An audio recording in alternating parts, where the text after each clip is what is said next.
좋은 아침입니다. 오늘 우리가 함께 읽은 본문의 말씀은 다섯 그룹에 대한 하나님의 바울을 통해서 디도에게 전하는 가르침의 이야기가 담겨져 있습니다. 어떻게 살아야 하는가? 바른 생활의 태도는 과연 어떤 것인가? 아주 구체적으로 또 실제적으로 그런 내용을 담고 있습니다. 1절에 이렇게 시작합니다. 오직 너는 바른 교훈에 합당한 것을 말하여. 오직이라는 말로 시작해요. 오직이라는 말은 but이라는 말이에요. 영어로 but. 그러나 너는 바른 교훈에 대해 이야기해라. 이렇게 시작하는 것이죠. 그레데 지역은 우리가 어제 살펴보았지만 거짓말쟁이가 가득한 곳이었고요. 그리고 악한 짐승과 배만 위하는 게으름뱅이가 가득한 곳이었습니다.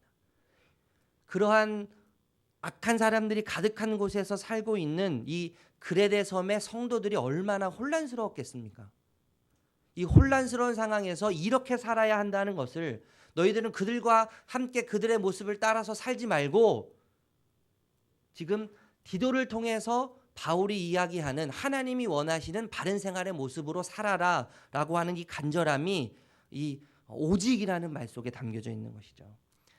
첫 번째 그 대상은 늙은 남자예요. 제가 이 늙은 남자라는 표현을 성경에 있지만 쓰지만요. 이 늙은 남자라는 표현이 굉장히 좀 조심스러워요. 우리 성도님들 중에 연세 드신 분들이 많으셔서 늙은이라는 표현을 굉장히 좀 이렇게 하대하는 그런 느낌이 좀 담겨져 있는데 여러분 이해하시고 성경에 있는 표현이니까 제가 그대로 쓰도록 하겠습니다. 저를 미워하지 마시고 있는 그대로 표현하는 그대로 받아주시면 좋겠어요. 늙은 남자에 대한 표현을 하면서 먼저 교훈을 이야기합니다. 2절입니다. 늙은 남자로는 절제하며 경건하며 신중하며 믿음과 사랑과 인내함에 온전하게 하고. 다섯 그룹에 대한 이야기, 바른 생활에 대한 이야기를 하면서 가장 먼저 등장하는 인물이 늙은 남자예요. 늙은 남자. 왜 늙은 남자를 가장 먼저 이야기를 하고 있을까요? 제가 곰곰이 생각해 보니까 단순히 늙은 남자에 대해서 존중하거나 그들을 높이기 위해서 늙은 남자에 대해서 먼저 이야기하는 것 같지는 않아요. 성경의 인물들을 이야기할 때 두 가지 부류가 있습니다. 종류가 있어요. 인물들을 이야기할 때 중요한 사람들을 먼저 이야기하거나 아니면 반대로 정말 악하기 때문에 그러한 사람들을 먼저 악에 대해서 강조하기 위해서 이야기하는 것이죠. 오늘 전체 본문의 흐름을 보면 늙은 사람에 대해서 이야기하는데 첫 번째로 이것을 꺼내는 이유는 정말 악하기 때문에 꺼내지 않을까라는 생각을 한번 해보게 되었어요. 이 늙은 남자에 대해서 요약을 하면 이렇게 요약할 수 있을 것 같아요. 독선에 대항하는 온전함. 독선에 대항하는 온전함. 이 독선이라는 말은요. 자기 혼자만이 옳다고 믿고 행동하는 것을 말해요. 이제 제 나이가 얼굴과는 다르게 40 됩니다. 40. 놀라시죠? 제가 내년에 40이 되는데요. 제가 이제 40년을 살면서도 제가 경험한 것이 얼마나 강한지요. 제가 생각하고 제가 경험한 것들이 제 삶에서 얼마나 강한지 그것이 제 삶의 기준이 되고 그것이 제 삶의 척도가 되어가지고 그것이 제 삶의 자가 되어가지고요. 모든 것을 다 평가하는 그런 위치에 제 경험들이 나타나게 되더라고요. 여러분 80년, 90년, 70년 수많은 세월을 살아온 늙은 남자 그 연수에 경험했던 모든 것들이 여러분 얼마나 더 강하게 그 자리에 삶의 자리에 잡혀져 있겠습니까? 그러니까 여러분 독선에 빠지기 너무 쉬운 거죠. 혼자 경험한 것이 내가 지금까지 경험한 것이 최고이고 내가 지금까지 생각한 것이 최고이고 내가 지금까지 쌓아온 업적이 최고이다라고 하는 나만의 기준과 나만의 잣대가 다른 사람들을 평가하고 다른 사람들을 저울질하게 되어져 있다는 거예요. 그래서 여러분 늙은 남자에게 독선을 대항하는 온전함에 대해서 지금 디도에게 바울이 이야기하고 있는 것이죠. 여러분 온전함이라는 말은 분별력이 있다는 말입니다. 분별력이라는 말은요. 자로나 우로나 치우치지 않는 걸 말해요. 자로나 우로나 치우치지 않는 것. 제가 이 분별력, 이 자로나 우로나 치우치지 않는 이 단어를 보면서 딱 한 그림이 떠올랐는데 어떤 그림이냐면요. 고개사가 외줄타기 하는 그 모습이 떠올랐어요. 고개사가 외줄 타기 하는 거. 이 고개사가 외줄을 탈 때 여러분 무엇을 잡고 한 줄 아세요? 줄을 타는 줄 아세요? 바. 예. 이 중심을 잡는 바. 그 그림이 딱 떠올랐어요. 좌로나 우로나 치우치지 않는 거. 분별력 있는 삶. 이것이 온전함인데 이 중심을 잡는 이 바, 막대기가 꼭 말씀과도 같다는 거죠. 여러분 우리가 말씀을요 캐논이라고 이야기해요. 이 성경을 캐논이라고 이야기해요. 캐논이라는 말은요 자, 기준, 척도 이런 의미가 담겨져 있는 거예요. 하나님의 말씀이 내 삶을 온전하게 만드는 기준이 되고 자가 되고 척도가 된다는 거예요. 내가 지금까지 경험해 왔던 내 중심적인 내 의가 기준이 아니라 내 경험이 기준이 아니라 내 의가 지금까지 내 삶의 척도가 아니라 다른 사람을 평가하고 다른 사람을 저울질하는 기준이 되고 자가 되는 것이 아니라 오직 하나님의 말씀만이 우리 삶의 기준이 되고 자가 되고 척도가 된다는 거예요. 하나님의 말씀만이 우리를 온전케 할 수 있다는 것이죠. 좌로나 우로나 치우치지 않도록 만드는 유일한 능력과 유일한 방법은 하나님의 말씀밖에 없는 거예요. 그 하나님의 말씀을 온전히 받아들이고 그 하나님의 말씀을 붙잡을 때에 여러분 늙은 남자는 독선에서 헤어나서 독선에 대항하면서 온전한 분별력 있는 하나님의 사람으로 살 수 있다는 것이죠. 두 번째는 늙은 여자입니다. 여기서도 늙은 여자라는 표현을 써요. 3절 말씀인데요. 이것을 좀 요약하면 쾌락과 싸우는 거룩함이라고 표현할 수 있을 것 같아요. 쾌락과 싸우는 거룩함. 특별히 오늘 3절에 보니까 제 마음속에 와닿는 말씀은요. 많은 술의 종이 되지 아니하며 많은 술의 종이 되지 아니하며 늙은 여자들이 지금 어디에 빠져 있습니까? 술에 빠져 있어요. 술에. 많은 술의 종이 되지 아니하며 다른 말로 표현하면 뭐예요? 주인을 분명히 하라는 거예요. 주인을. 쾌락과 싸우는 거룩함.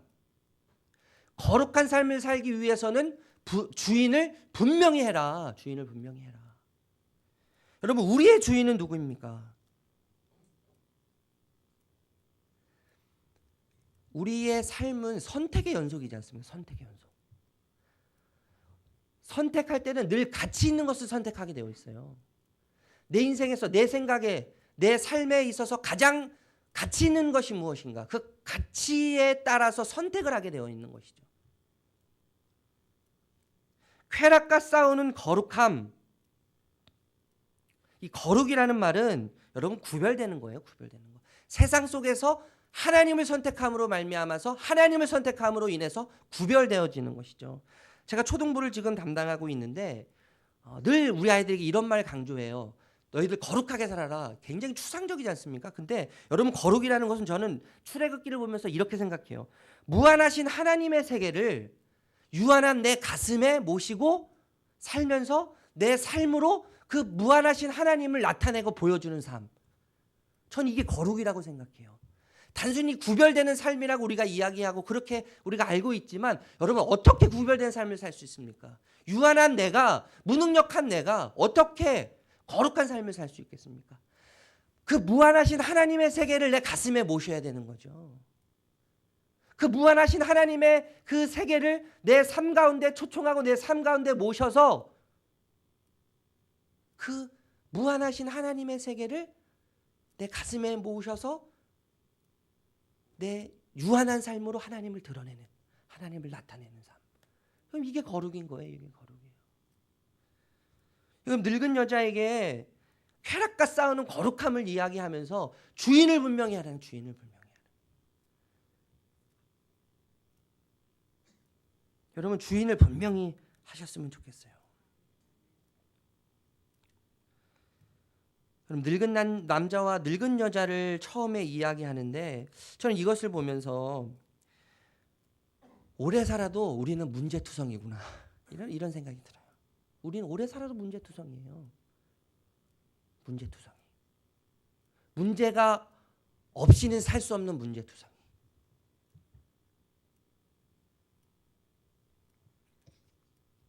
세 번째는 여러분 젊은 여자에 대해서 이야기합니다. 4절 5절의 말씀인데요.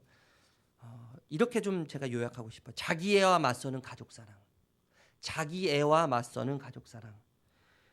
5절 말씀에 보면 신중하며 순전하며 이렇게 표현해요. 신중하다는 말은요, 절제하고 자제하는 것을 말해요. 자아의 욕망과 충동을 억제하는 신중함. 이 신중함에 대해서 이야기하면서 또 순전하며 이렇게 이야기하는데, 제가 사전 이 원어를 찾아보니까 순전이라는 말 속에는요, 신중이라는 말이 담겨져 있어요. 그러니까 여러분, 신중하고 순전하며, 이 말은 신중하고 또 신중해라 이 말이죠. 젊은 여자들에게 신중하고 또 신중해라 이렇게 이야기해요. 어떤 신중함입니까? 자아의 욕망과 충동을 억제하는 신중함.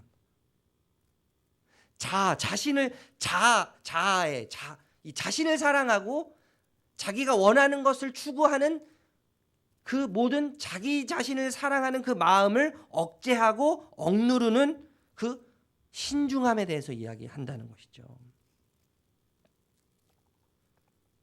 그러면서 뭐라고 이야기합니까? 이렇게 신중하고 또 신중하면서 남편과 자녀를 사랑하며 집안일을 하라. 이렇게 이야기해요. 여러분, 왜 이 그레데 섬에 살고 있는 젊은 여자들이 왜 신중하지 못했을까요? 왜 남편을 사랑하지 못했고 자녀들을 사랑하지 못했고 집안일을 하지 못했을까요? 어제도 우리가 살펴보았지만 이 그레데 섬이라는 이 지역은 유럽과 소아시아를 잇는 중간 지역에 위치하고 있었어요. 그러니까 여러분, 그래서 무역이 활발했고 교통의 중심지였고 군사의 중지였습니다. 크레타 문명이 이곳에서 발생했어요. 그러니까 여러분, 얼마나 화려했겠습니까? 얼마나 즐길 것이 많고 얼마나 볼 것이 많고 누릴 것이 얼마나 많았겠어요. 그러니까 젊은 여자들에게, 혈기가 왕성했던 젊은 여자들에게 남편과 자녀와 집안을 돌보는 것보다 더 화려해 보이고 더 좋아 보이고 더 즐겁게 할 수 있는 것들이 이 그레데 섬에는 훨씬 더 많았다는 거예요. 그래서 남편과 자녀를 사랑하는 것보다, 집안일을 하는 것보다 자기를 사랑해서 자기가 하고 싶어 하는 그 욕망과 욕구에 따라서 그것을 채우기 위한 삶을 여자들이 살 수밖에 없었겠죠. 결국엔 여러분, 핵심은 자기예요. 자기애. 내가 원하는 것. 이 젊은 여자들이 자기애 때문에, 내가 하고 싶은 욕망과 욕구를 따라서 살아갔기 때문에 가족을 돌보지 못해서 지금 문제가 발생한 거 아니겠습니까? 그래서 바울은 디도를 통해서 신중하고 또 신중해라. 절제해라. 자아에 나를 사랑하는 것을 좀 절제하고 그 사랑을 누구한테 돌리라는 거예요? 남편과 자녀와 가정에게 그 사랑을 좀 돌려라. 여러분, 여기서 말하는 사랑이라는 것은요, 수동적인 사랑이 아니에요. 적극적인 사랑이에요. 적극적인 사랑. 모모이지만 모모임에도 불구하고 사랑해야 되는 그 적극적인 사랑을 이야기하는 겁니다. 오늘 시대가 여러분 똑같지 않습니까? 저는 자라면서 저희 가정을 보면서 저는 그런 생각을 하면서 자랐어요. 나는 부모가 없었으면 참 좋았겠다. 저는 고아가 참 부러웠어요. 그 심정을 이해하세요? 고아가 부러운 심정. 고아, 소년원에 있는 고아가 부러운 그 심정.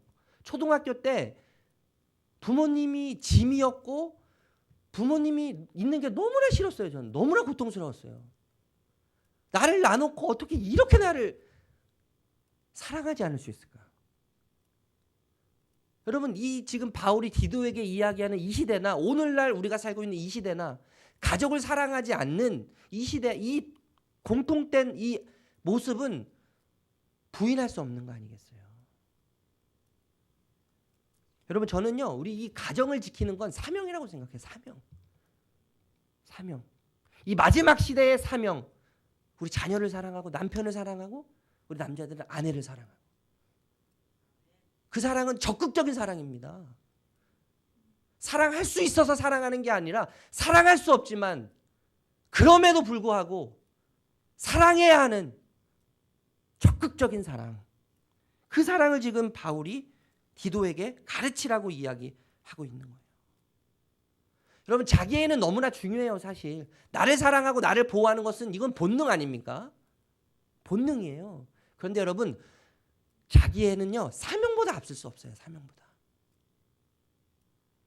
우리가 가족을 지키고 가족을 사랑하고 우리 자녀를 사랑하고 남편을 사랑하고 아내를 사랑하는 것은 이 마지막 시대 사명이에요. 사명. 이혼하는 거요, 여러분. 이해가 돼요. 이해가 돼요.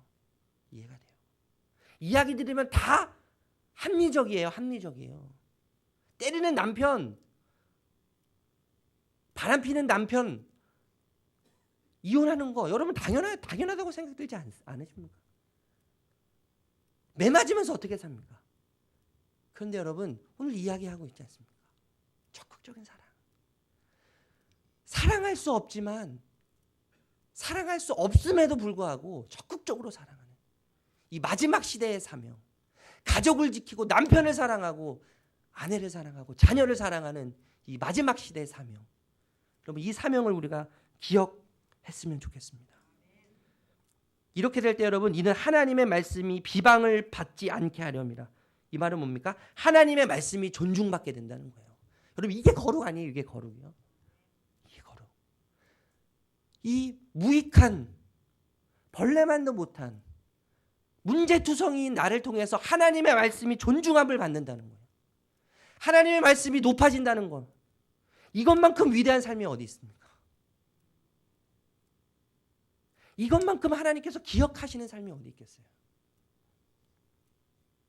네 번째는 젊은 남자에 대한 이야기입니다. 6절의 말씀입니다. 너는 이와 같이 젊은 남자들을 신중하도록 권면해라. 이것을 요약하면 욕망과 싸우는 절제 이렇게 이야기할 수 있을 것 같아요. 여러분 젊은 여자에게도 신중이라는 표현을 썼어요. 이것은 자아의 그 충동과 욕망을 억제하는 그러한 신중함이라고 한다면 남자들에게 표현하는 신중함이라는 것은 정신을 차리라는 의미의 신중함이에요. 정신을 차려라. 건전한 마음을 가져라. 아까도 말씀드렸지만요. 이 크레타 섬, 이 그레데 섬은요. 문명이 발생할 정도로 군사의 요충지이고 문화의 중심지이고 교통의 중심지이기 때문에 화려하고 여러 문화들이 뒤섞여서 있었던 지역 아니겠어요. 그래 여러분 이런 지역의 특징들은 뭐냐면 고린도도 마찬가지였죠. 음란하고 방탕하고 향락의 문화들이 여러분 디글디글 거렸다는 거예요. 그 속에서 여러분 젊은 남자들이 얼마나 갈등했겠습니까? 이 음란하고 방탕하고 향락의 문화들 속에서 젊은 남자들이 얼마나 흔들렸겠어요. 그러니까 그것을 알고 정신을 차려라. 정신을 차려라. 이렇게 이야기하는 것이죠. 다섯 번째입니다. 종에 대해서 이야기해요. 9절 10절 말씀인데 이것을 이렇게 요약할 수 있을 것 같아요. 거짓과 맞서는 신실함. 거짓과 맞서는 신실함. 신실함은 충성이에요. 충성. 종에게 요구하는 것은 충성. 저는 이 9절 10절의 말씀을 보면서 무엇보다도 제 마음을 사로잡았던 것은요. 이 교회 공동체에 종이 있다는 거예요. 종. 교회 그룹 가운데 종의 그룹이 있다는 거예요. 강문구 목사님 월요일 날 말씀하셨지만 월요일입니까 화요일입니까 말씀하셨지만 1세기의 종은요. 장어의 먹이로 사용되었다고 이야기해요. 1세기의 종은 장어보다 못한 존재였어요. 물고기보다 못한 존재 아니겠어요? 그럼에도 불구하고 여러분 복음에는 차별이 없는 거예요. 복음에는 차별이 없어서 장어보다 못한 물고기보다 못한 종을 하나님의 자녀로 교회의 구성원으로 교회의 일원으로 하나님께서 부르셨다는 거예요. 저는 이 말씀이 제 가슴에 너무나 와닿아요. 저는 늘 약자에 서 있었던 사람이었기 때문에 이 종이라는 표현이 꼭 저를 말하는 것 같아요. 그럼에도 불구하고 종이지만 사회적으로 약자지만 장어보다 못한 그런 존재이지만 물고기보다 못한 그러한 존재이지만 하나님께서는 뭐예요? 동등하게 여기셔서 복음으로 초대하시고 구원하시는 그 평등성, 복음의 평등성. 전 이게 너무나 좋아요.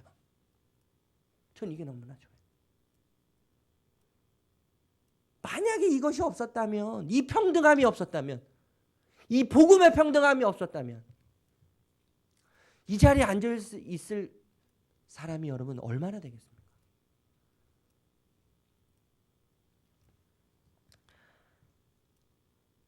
말씀을 좀 정리하겠습니다. 여러분, 제가 말씀을 드리는 이 바울이 디도에게 이야기했던 그리스도인으로서 합당하게 살아가야 하는 이 삶의 모습, 이 바른 생활의 모습이 여러분 어떻게 느껴지세요? 굉장히 부담스럽지 않습니까? 그죠? 저는 굉장히 부담스러워요. 만약에 여러분 이렇게 살고 있지 못하다면 우리는 독선에 빠진 늙은 남자와 같고 쾌락을 사랑하는 늙은 여자와 같고 자기에 물든 젊은 여자와 같은 거예요. 욕망에 사로잡힌 젊은 남자와 같은 것이고 거짓에 눌린 종과 같은 존재이죠. 그래서 여러분 11절 12절이 우리에게 필요한 겁니다. 이렇게 이야기해요. 모든 사람에게 구원을 주신 하나님의 은혜가 나타나 우리를 양육하시되.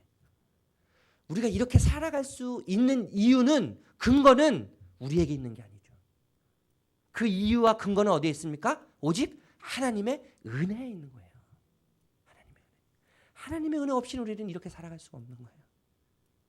오직 하나님의 은혜만이 바울이 디도에게 이야기한 신실한 모습, 그리스도인의 합당한 삶을 살아가도록 만드는 겁니다.